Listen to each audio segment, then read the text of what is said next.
Welcome back to Every Disney Movie Ever. My name is Jess and I'm watching Every Disney Movie Ever. Today I'm going to talk about the Ernest Green Story. The Ernest Green Story is a 1993 Disney Channel television release. It is directed by Laneuville, cinematography by Felix Enriquez, Alcala, editing by Jeff Freeman, music by Mason Daring, and it's written by Lawrence Roman. Eric Laneuville is best known for Lost, I'll Fly Away, The Omega Man, and LA Law. Felix Enriquez Alcala is best known for Third Watch, Battlestar Galactica, Earth 2, and ER. Jeff Freeman is best known for Ted, The Craft, Cruel Intentions, and Paul Blart Mall Cop. Mason Daring I covered in the video about Wild Hearts Can't Be Broken, the link will be in the description. Lawrence Roman is best known for McHugh, Kiss Before Dying, Naked Alibi, and this. I had a hard time picking and choosing who was starring in this film versus who wasn't, and then I realized it really just boiled down to the person who played Ernest Green. So the film stars Morris Chestnut, who plays Ernest Green, and he is best known for Kick-Ass 2, Boys in the Hood, Under Siege 2, Dark Territory, and Anaconda's The Hunt for the Blood Orchid. And that's the only person starring in the film, but please know it's a big ensemble cast. This film is about the Little Rock Nine. For those of you who don't know what the Little Rock Nine is, in 1954 the Supreme Court ruled that separate but equal was inherently unequal. So, everyone had to desegregate. No more segregation. And that meant schools. In 1957, only 9, and I mean only 9, out of an easy at least 30 African American students who wanted to transfer to Little Rock Central High because it was such a prestigious high school and they wanted a very good future and promised college. Only 9 of them were approved to attend Little Rock Central High School, which is a really big high school. And on the first day of school in September of 1957, they showed up, and the governor of Arkansas was kind of upset about this, and he sent in the National Guard. His reason being to stop riots from hurting children or anything. But the real reason was to keep the 9 students from entering the school. And this became national news. I mean, it was national news that the 9 kids were going to Little Rock Central High, but the National Guard being there was national news. And then a week later, the police took them in to school. The police escorted the students into school, but then the police couldn't stop the stampede of rioting white people coming into the school because they were so upset 9 black children were attending the high school. So the police had to remove the students from the school. And then a week after that, Dwight D. Eisenhower, the President of the United States, ordered 1,101st Air Force troops to guard the school and the students and let them attend the school. We live for that. So then the students were able to attend the school. That's pretty much what the Little Rock Nine was. In the school, because they dealt with physical harassment, verbal harassment, anything you can think of that's horrible toward another human being except murder. They did threaten murder, though. They threatened all kinds of murder. They did everything horrible to these Little Rock Nine. One of the students got expelled because she was so over being verbally abused that she threw chili on a white boy and she got expelled. But anyway, this movie focuses a bit more on Ernest Green. Ernest Green of the Little Rock Nine was the only senior. So once he was attending Little Rock Central High, he was the first African American man to graduate from Central High School. So it's a big deal. And that's what the movie's about. The film was actually filmed at Central High School, and when the movie premiered, it premiered at the high school, and it was introduced by Bill Clinton, who later went on in 1999 to give the Little Rock Nine Congressional Medal of Honor, Congressional Medal of Honor, one of them. Ernest was the first of the Little Rock Nine to graduate in 1958. So, first of all, I cannot stress this enough. This all took place in 1957. That is 63 years ago. My stepfather was born in 1957. Ernest Green is still alive. He's 74. Okay. How I feel about the film. I loved the movie.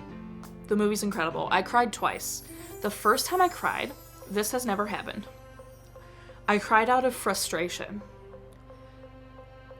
I was so frustrated about the Little Rock Nines and Ernest's situation and what they were going through. Like, I could have never done what they did. There's no freaking way in the world I could have been that strong. I could have been that stoic. I could have handled that. There's no way in the world I could have done it. And then not only did the Little Rock Nine do it, but they did it without violence, without... I just couldn't... I was so blown away by that. But I cried out of frustration because every turn, all of the people in the school, except for, like, the few white people that are like, cool, let's be friends, I don't care, because they were far and few between. There were like 3 of them. The teachers and all the white people, okay? I was so frustrated for Ernest and the other 8, and I just, like, I cried literally out of frustration. You know how you get overwhelmed about all the shit you have to do? Sorry for my swearing, but I just can't. And you, like, reach a boiling point, like the cry over spilled milk, almost, except obviously way worse. Oh my god. I cried out of frustration. Like, I wasn't crying because I was sad. I straight up was crying because I was just like, this is so unfair, dude. Like, I can't... I'm trying to be... I could go on the biggest rant in the entire world. I could spew and say white people suck, and because they do, and just like, this was 63 years ago. That is 5 minutes ago in the grand scheme of history. Like, it was 9 high schoolers going to a school, my dude. Like, who? Oh my god. Like, 63 years ago. This is 63 years ago. That's nothing. That is nothing. We have many people who are alive today, still. There's like 8 of the Little Rock Nine still alive. Like, they remember it verbatim. Okay, like, I can't. The second time I cried was, like, because of emotion. I was so happy. Like, he graduated, and I was like, hell yeah, Ernest Green, you get that. And I just couldn't do it, okay? Like, So, I also think it, like, I should not be the one to explain any of this, like, what they were going through, like, because I'm not African American, man. Obviously, I am a white, privileged woman, okay? And you need to hear this stuff from them and from people who went through it. So I have, like, 4, 5, 6, I think I have 6 clips down in the description. Interviews with Ernest Green, interviews with the Little Rock Nine, clips about even a drunk history about the Little Rock Nine, okay? All from African American perspectives, of the Little Rock Nine perspective, and I cannot stress enough, watch them. None of them are extremely long. I think the drunk history is the longest, and it's like 9 minutes? I don't know. I cannot stress enough how f***ed up racism is, and it's not gone. We've come a ways, but no way are we any perfect. We're not near perfect. And I know a lot of people get really upset when I start to, like, stand on my soapbox instead of, like, reviewing the movie. But I just, like, this movie, I was seething at white people. Like, I'm pretty angry at white people. And I realize I'm a white person. I am a part of the problem, okay? I'm very privileged, and I recognize my privilege. And first step, okay? Go watch those clips. Please listen to the Little Rock Nine. Fine, okay. My little soapbox rant is over. The movie is great. It's obviously, what I had was kind of poor quality because it was released on the Disney Channel, so I could only find it online in, like, some horrible VHS quality. But Morris Chestnut was incredible. I thought he was a great Ernest Green. I thought he did a fantastic job. He's a really good actor.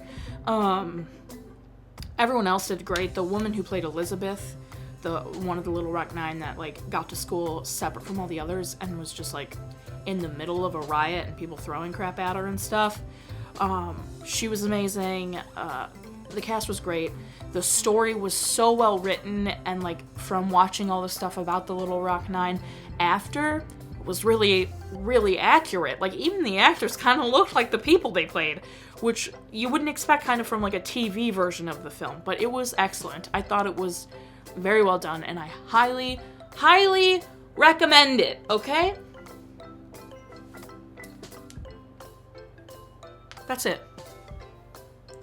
That's it. That's everything I have. The film was good. I give it 7 school books out of 10. Our total movie count is. Our parent death toll is. Our cry count is. If you want to keep up with what movie I'm watching when, follow me on Instagram or Twitter. You'll find out what movie I'm watching when. I put out videos every Monday and Friday and sometimes Wednesday. Join my Patreon. Buy some test merch. Until next time, comment, like, subscribe, but I don't know whatever you are, and you do you, and don't be racist. Just don't. Listen, I know I'm probably going to get a lot of hate, because I get a lot of hate when I talk about this crap. I'm sorry you feel that way.